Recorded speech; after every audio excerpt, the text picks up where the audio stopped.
Apa rahasia menjadi pemimpin yang disegani dan dihormati di Minangkabau? Jawabannya ada dalam sebuah pepah kuno. Assalamualaikum warahmatullahi wabarakatuh.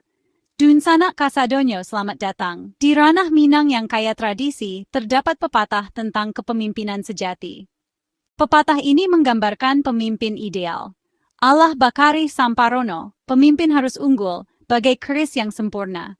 Bingkisan Rajo Majapahit melambangkan nilai yang sangat berharga. Tuah Basabab Bakarano, kemampuan karena usaha.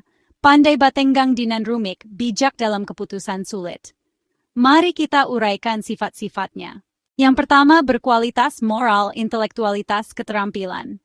Kedua, bijaksana, mampu mengambil keputusan tepat dan adil. Ketiga, bertanggung jawab, sukses hasil usaha bukan sekadar keberuntungan. Keempat, dihormati, kualitas diri membuat pemimpin disegani. Selain itu, adil dan empati mendengarkan semua pihak. Visioner, tegas dan berani membawa arah dan bertindak saat perlu. Contoh berkualitas, kepala desa jujur mengelola anggaran. Contoh bijaksana, direktur mendengar semua pihak sebelum memutuskan.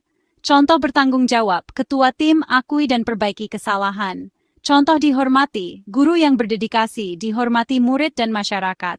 Contoh adil empati, tokoh adat yang dampingi dua pihak berdamai. Contoh visioner dan berani, pemimpin inisiasi proyek desa berkelanjutan. Itulah contoh nyata sifat-sifat pepatah dalam tindakan sehari-hari. Dun sanak pepatah Allah Bakari Samparono warisan leluhur.